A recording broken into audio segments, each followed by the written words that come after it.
almasihu ganinan na zo gare ka ɓatacce, ba wanda za ya cece ni, ba taimako sai kai kaɗai. Gani nan, ya almasihu gani nan. Na zo da kayan zunubi, ka kauda shi, ka wanke ni. Gani nan, ya almasihu gani nan. Ban zo da kuɗin fansa ba, ba komai nan sai zunubi, amma na duba jininka, ka ji tausai ka karɓe ni. Gani nan, ya almasihu gani nan. Na zo da kayan zunubi, ka kauda shi, ka wanke ni. Gani nan, ya almasihu.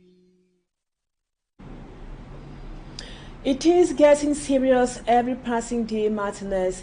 Investigations intensify to track down your murderers so your soul can rest in peace.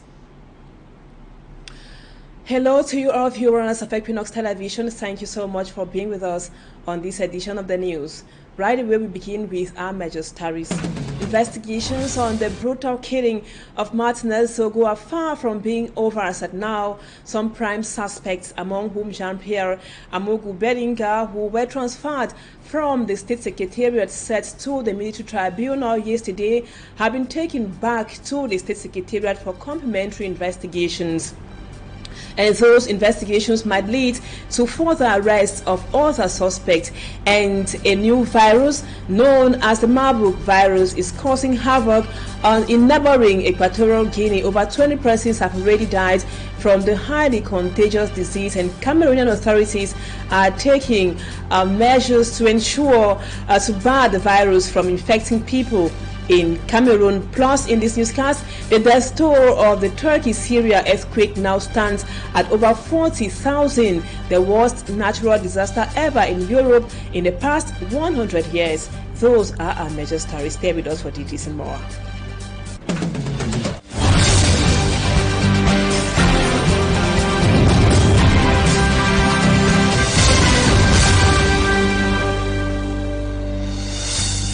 Welcome back, viewers. Thank you so much for joining us on this edition of the news. We take you right away to Yaoundé, still talking about the Martinez Zogo murder. The Martinez Zogo assassination case takes another twist. It has been sent to the military court.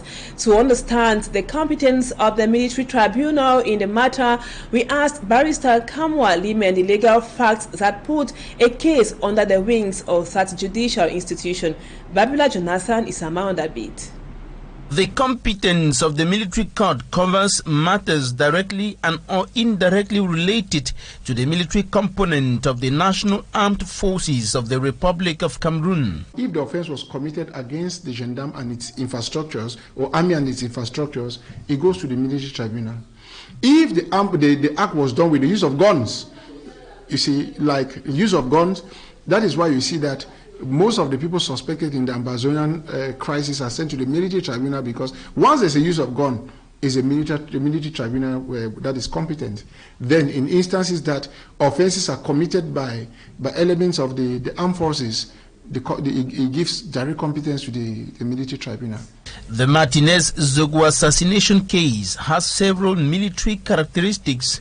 Thus, it's transferred to the Yaoundé military court. the investigation which is carried out, which is killing, it's a felony, and therefore the commissaire du gouvernement or the state council, as we will refer to him in English parlance, will definitely send the file to the examining magistrate for a continuity of the investigations. At this level, the State Council supervises the judicial proceedings.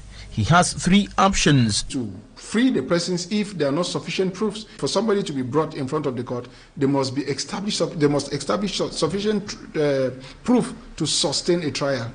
So if there is, it will depend now on the kind of offense. Is it a misdemeanor or a felony? If it's a misdemeanor, the commissaire du gouvernement will send, or the State Council sends the matter straight to the court for hearing.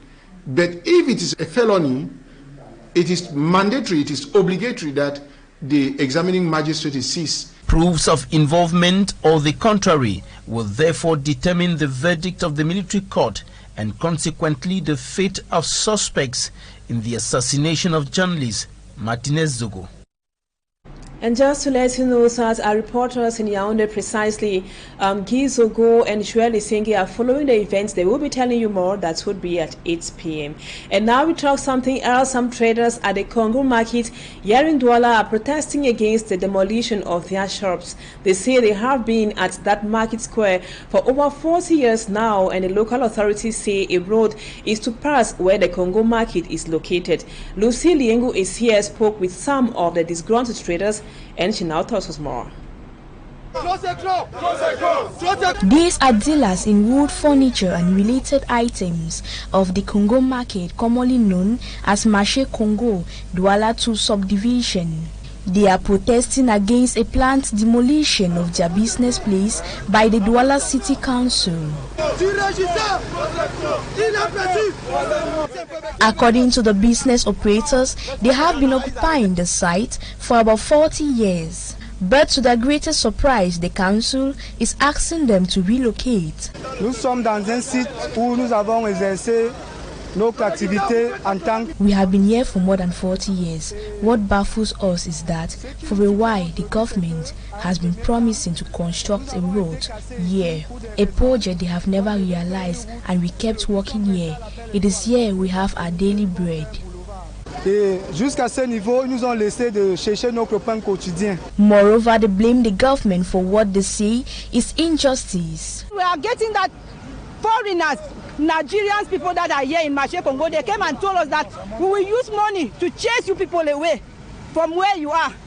So we are asking that where will we go to when strangers come to chase us? I don't know whether we run to Nigeria or we still remain in Cameroon, because they are proud, saying that you people will go because we have money. We don't have money, but we are Cameroonians. I don't know if you are poor, you cannot have a country. So that I say that if government wants to do that, we cannot resist government. But if it's Nigerian people that want to chase us away, we cannot accept that. They say they have written several complaints to the Douala City Mayor to no avail. We sent a delegation to meet the city mayor, but till today, nothing has been said.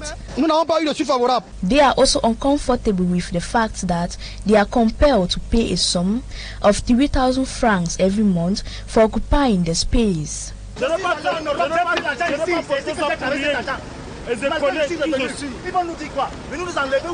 We also learned through a communique that the traders have been asked to transfer to Pont de Blanchisseur. Contacting the market master, he says he has nothing to do with the situation. And now in health, we told you in the headlines that a new virus known as the Marburg virus is said to be causing ravage in neighboring Equatorial Guinea, and there are fears it might also move to Cameroon. But Cameroon's Minister of Public Health debunks earlier information released by the South Regional Delegates of Public Health that 2 cases of the Marburg virus have been detected in the South region. According to the Minister, Malauda Malashing, the 2 cases, both aged 16 years, were rather suffering from malaria. Immaculate Fogui has details. The mysterious disease that recently killed 9 people a few days in Kentem, Equatorial Guinea, has been identified as the Marburg virus. According to health experts, the symptoms of the virus are almost similar to that of the Ebola virus. While the Marburg epidemic has been confirmed in Equatorial Guinea, Cameroon is on high alert following the announcement of 2 suspected cases in Olanze in the Valentem Division South region of Cameroon. According to Regional Delegate of Public Health in the South region, both suspects, a girl and a boy aged 16 years old, however, do not have any history of displacement from Equatorial Guinea. Reacting to the release, the Minister of Public Health, Dr. Manauta Malachi, debunks the information. We have just 2 suspected cases in Olanze. So we do the investigation and we confirm that it's not a Marburg, it's only malaria. So I think up to now, Cameroon don't notify any cases in our country. He adds that measures have been taken to better prevent the spread of the virus in the country. To now, the meeting we held and we still running in our country is to actualize our plan response. So the epidemiological measure we put in place here to fight against COVID-19 is updated, and I think it will be the main preventive measure we adopted. The rare yet severe viral hemorrhagic fever detected on February 7th in Equatorial Guinea has a fatality rate of up to 88%. So far, there have been 9 deaths and 16 suspected cases. Symptoms include fever, diarrhea, fatigue, and blood-stained vomit. The virus is transmitted to people from fruits and bats and spreads among humans through direct contact with bodily fluids of infected people. As of now, there are no vaccines or antiviral treatments approved to treat the virus. Now we take you to the southwest region of the country, viewers, to Equinoxe, where some of the people who were arrested by gendarmes in Equinoxe have been freed. They gained their freedom after a peaceful protest by the people of Equinoxe at the Gendarmerie Region Office in Boya. Today, the over 50 people were arrested during an inter-quarter football match over the weekend in Equinoxe. Why were they first of all arrested? Our reporter, Smart Njikan Gabriel, has the details. Family members jubilate as one of theirs finally gains freedom. He was one of those arrested in Equinoxe and locked up for no crime. They come and collect us there. We were playing football down there in the stadium.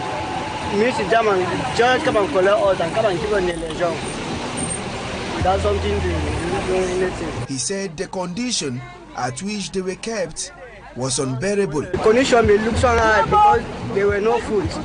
It wasn't a good experience because since we were arrested, almost 4 days now, we didn't eat anything. It was when we were about to be released that they gave us food, which was brought the previous day. And then the food just be some kind of way like our job. But what was the reason for their arrest? The commander told us that it is because of the crisis that they arrested us, to be sure that none of us is against the government. We know the other people, whether they should be inside the group. At the time of this report, it is alleged that out of over 50 people who were arrested, 10 had been set free. This was after a protest that took place in front of the Gendarmerie Legion office in Boya.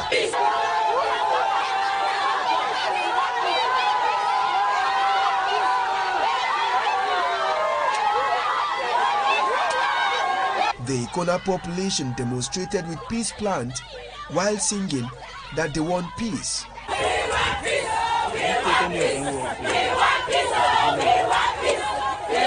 All were of the opinion for the two parties to come to a dialogue table to put to an end the fight that has cost the lives of many Cameroonians.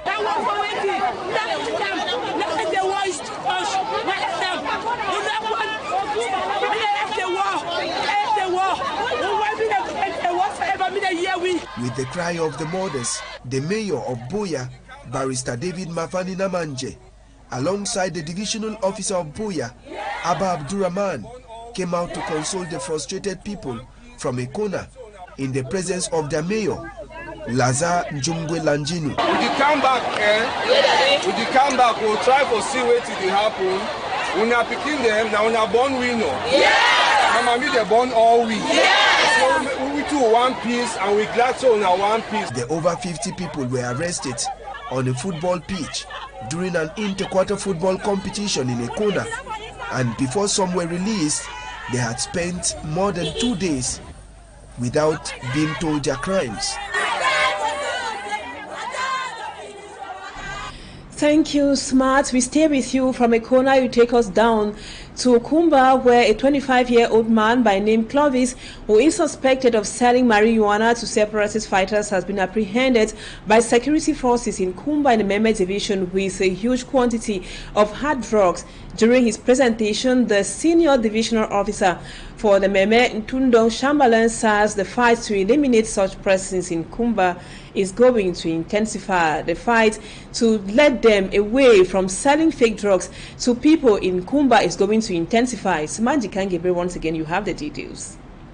At the esplanade of the Meme Senior Divisional Officer's job site, an exhibition of hard drugs is ongoing, with some drugs already tied ready for the market, while others still in the bag. The drugs were seized from a 25-year-old man by name Clovis. It was during an operation headed by the security forces that he was apprehended. According to the military sources, the dealer is suspected to be providing drugs to those who are holding arms against the state. If the relief leave me, I'll never do it again. I promise you, God. I promise you, I'll never do it again. As if you leave me, I'll never touch it again. Then I'll decide to work with you. Apart from the drugs, a huge amount of money was also seen in the bag of Clovis. His arrest comes at a time when authorities in Meme Division have waged a war against drug traffickers, and it was an opportunity for the senior divisional officer of Meme, Ntundong Shambalan, to reassure his people that they will continue hunting such people out of Kumba. Marijuana, we're having. I don't know. That's our son. This one is what? What the meaning of this one? The what are they doing with it? That is flavor for shisha. Flavor for shisha. Flavor for shisha. That after was smoking, it should not. No, that Amber are disturbing the whole town. That I'm working with the government. Basel Banga? No, sir. Are you mad? You said Banga. What's the problem? Clovis is presently behind bars as security forces still investigate him. And now we come with updates on the attack on CDC workers in the southwest region. Still, security forces or officials have opened investigation to track down those who attacked and killed 5 CDC workers. That was on the 10th of February, and the general manager of the Cameroon Development Corporation, Franklin Guninjie, made a stop over at or visited some of the victims who are receiving medical attention at the Tiku Cottage Hospital. Davidson Maimo was with him. He now tells us more. It is alleged some of the workers were aware of a possible attack in the plantation. This explains why CDC General Manager called on the workers to collaborate with the Defense and Security Unit by reporting any suspected person within the plantation. We own partner say anything where we see them, where they out of the normal, make we tell them. It better we tell them, then it be not say the information will be useful. However, survivors of the tragic incident say they were taken hostage for more than 20 minutes. How they start shoot, we stay for them, we stay. So I imagine I say be above 30 minutes. They shoot for 45 minutes and above. For about 30 minutes. This raised the question, why was there not a quick response from the military, whose post is not far from the scene? In my exchanges with the commander of the BSR, indicate that when the soldiers who were at the security post. When they heard the shooting, they approached the scene. And unfortunately, by the time they get there, the perpetrators had gone into the bushes. And since it was dark, to chase them was difficult. It was not yet really dark. It happened before 6 p.m. That means it was before dusk. Sources say security forces have opened investigation to determine the possibility of an insider in their attack, given that there is a blame game. And now we'll take you out of our national frontiers, viewers. The death toll in the Turkey-Syria earthquake we told you in the headlines has increased to over 41,000, a situation the Turkish government blames constructors for not respecting Turkey's building code, while in South Africa, the presence of heavy floods has led to the death of several persons, destruction of property, and displacement of many. Let's now have more with our foreign news roundup with Lucille Yengo is here. The death toll from the Turkey-Syria earthquakes has risen to 41,000 people. According to the Turkish President Recep Tayyip Erdogan, 35,418 people were killed in the 7.8 magnitude quake that struck near the southern city on February 6. 8 days after the quake, the rescue team continued to dig and more survivors were discovered, including an 18-year-old and his brother, a 21-year-old, who were pulled out of a building. On Tuesday, more than a week after the massive earthquake, 9 survivors were also rescued. The authorities of Turkey have arrested several building contractors and charged them for violating the Turkish building codes. While the disaster, according to sources, has ravaged cities in both Turkey and Syria, leaving many survivors homeless in freezing winter temperatures. In South Africa, the government declares a state of emergency over severe flooding in various parts of the country.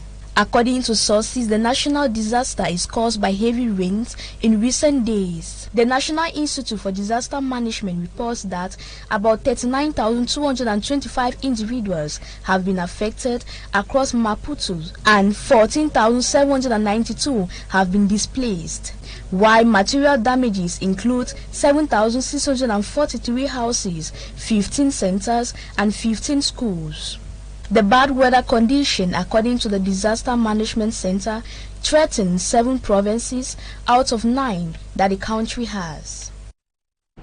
And now talking about the upcoming presidential election in Nigeria. Ahead of that election on February 25, the business community is hopeful. This follows beliefs that the Buhari regime has not been very friendly. Meanwhile, the military in the country, Nigeria, has denied accusations of planning a coup d'etat in favor of opposition Atiku Abubakar. For me, Armstrong Sander has more. As Nigerian voters prepare to go to the polls on February 25, 2023, international investors are cautiously hopeful that whoever is elected as next president of Africa's largest economy will be more market-friendly than the current regime. As of November, Nigeria was ranked 131 out of 190 economies on the World Bank's Ease of Doing Business Index. While there are also parliamentary elections this month, the focus is on the presidency. With incumbent Muhammadu Buhari not on the ballot, the main contenders are ruling party veteran Bola Ahmed Tinubu, former Vice President Atiku Abubakar, and third-party candidate Peter Obi of the Labour Party. A fourth candidate, Rabiu Kwankwaso Musa, is seen as a wild card in the race to the Aso Rock. The main issues that worries investors include multiple exchange rates, widespread insecurity, and low oil production due to massive crude oil theft. Another focus is soaring fuel subsidy costs that devour government's revenue and drive up debt in Nigeria. Reforms of the foreign exchange market is the #1 concern for international equity investors. Meanwhile, foreign investors hold 16% of shares on Nigeria's stock exchange last year, down sharply from 58% in 2014, according to Nigerian Exchange Group data. Meanwhile, the military has denied accusations that it was planning a coup d'etat in favor of Atiku Abubakar of the opposition People's Democratic Party, the PDP. The accusations came from the ruling APC party candidate Bola Ahmed Tinubu, who said the army generals had a secret meeting last week with rival Atiku Abubakar to plan a coup d'etat, denying the Nigerian army spokesperson qualified it as wicked and malicious allegations. And that report by Informe Armstrong Sanda brings us to the end of the first part of the news. Viewers, don't go away. Talking Point comes up next.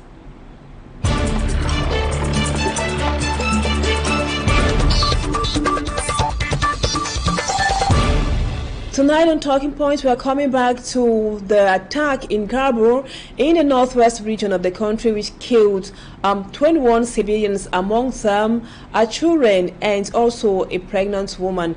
And investigations which were ordered by President Probia seem not to be progressing. Our guest tonight on Talking Point is one of the lawyers defending the victims of the Garbo attack, Barrister Tamfo Richard. Barrister, thank you so much for accepting to be our guest tonight on Talking Point. We just want you to tell us how far with the investigations or the court case of the Garbo killing. The case is still pending before the military tribunal of Yaoundé. We are still before the courts after the incident that happened on the 14th of February 2020. So we are still having the next hearing on the 16th of February 2023. So we are still before the court with this case, though the case is going at a very slow pace. So we are still before the court.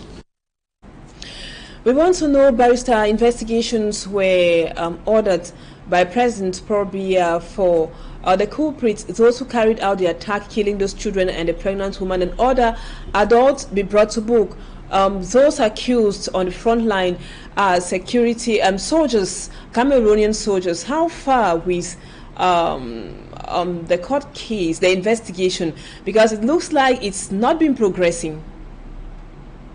Yes, I think the blame should be on the military justice, because we saw all of us were confident with the enthusiasm that was given when the President of the Republic instructed that investigations should be open. We saw the pace at which it was going, which was very speedy, but immediately the case was closed at the level of investigation and went to court, it now started dangling. So we have the impression that we should blame the military justice system, which is not being executed in a very speedy way. And you know, we have the impression too that this slow pace of that military justice system is somehow in the form of not wanting to render justice to the victims. Because, like I tell you, if you have to know, with this case, the victims leave from Garbo to come to the Yaoundé military tribunal. Not only they spend a lot of resources, financial resources, physical resources to make up to the various court sessions.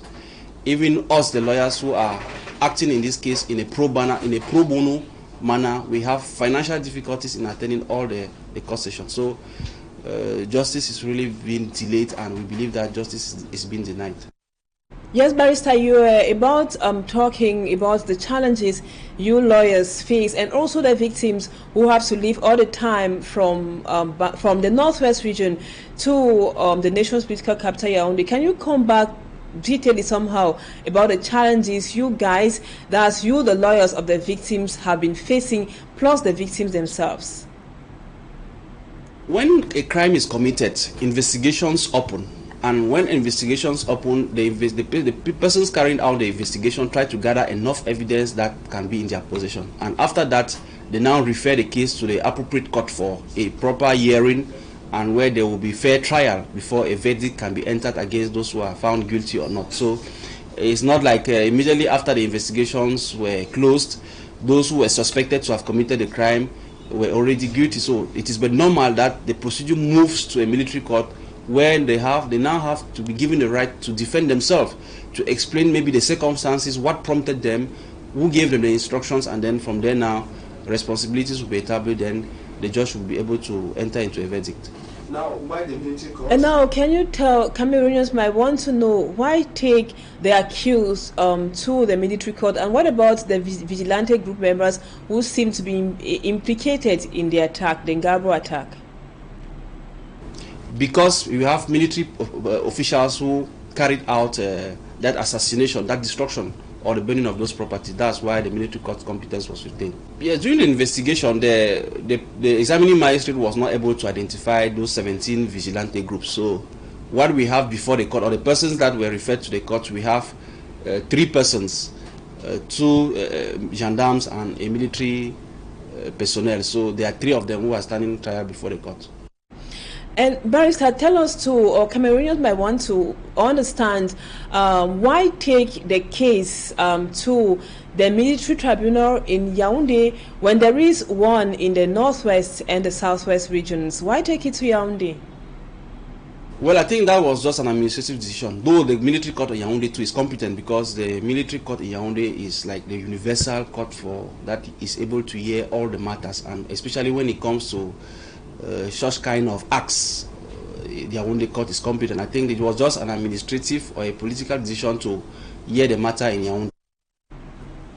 And now, following all the challenges that the victims are facing, which could be discouraging somehow, moving from the war-torn area with all the lockdowns and the ghost towns can be very difficult for them, to Yaoundé. Can you tell us, does the government sometimes give some assistance or support to the victims, or to you guys, the lawyers who are defending them, so you can make it in time or on time in courts in Yaoundé whenever the case is caught up? Yes, that's the difficulty, and that's the challenge. It's not easy to leave Garbu, come to Yaoundé, maybe you have to spend 1 or 2 nights to do a case before going back, and the government is not giving any subventions to that. So the government is not assisting in the various court processes. So it's very, very, very challenging for the victims as well as even for the lawyers. Do they pay their transport? Generally, we are the ones, the lawyers, who used to pay. We used to pay for them, but like I tell you, we too, we are financially exhausted, because I cannot confirm to you that all the concessions I was able to do it. There are some concessions that I could not make it because of financial challenges. And now, Barrister, with all the discouraging factors you've highlighted in the course of your explanation, what, since you've been talking to with the victims, what is their state of mind at the moment? Are they still like feeling like we should carry on with the court case against the accused? What is the state of mind of the victims as at now? Yes, the government is not financing the victims who are seeking justice. It's unfortunate for them that the government will have to drag them to Yaoundé for hearing, but the government is not giving accompanying measures to make sure that they come to the court and make sure that justice is served to them. We are all aware that the road from Nous to Bamenda is not operational. People have to pass through Magba to Bafoussam before getting to Yaoundé. So when we talk about 25,000, I think that's somebody who is really economical. We used to send for one person, I think, for 40,000 francs. When the person gets to Yaoundé, we need to lodge the person. That's a night. Minimum should be around 20,000 francs. Just for a single person, we don't spend less than 60,000 francs. Talking about feeding us. All right, Barrister, before we let you go, can you tell us, I was trying to find out what is the state of mind of the victims of that attack, that is, the survivors and also the families of those who were killed, since the case has been adjourned and re-adjourned severally, and they have to move from Garbu to Yaoundé all the time. What is their state of mind? Do they think they should continue with the court case, or they are discouraged and it's like we should let it fall? Yes, we are all witnessing that 3 years that the case is pending before the court. People are exhausted. The victims who are seeking justice are exhausted. The lawyers who are following up the files are exhausted, both financially and even physically. So they have the impression that justice delayed is justice denied. So they are fed up. They don't more believe that justice can be served to them. They are now abandoned to themselves, and I think that they don't more believe that justice can be rendered to them. Thank you so much, Barrister, for accepting to be our guest tonight on Talking Point. Hopefully this time around, concerning the Ngabo attack, justice delayed should not be justice denied. Viewers, thank you so much for always being with us. Stay with us on Equinoxe Television. Bye-bye for now.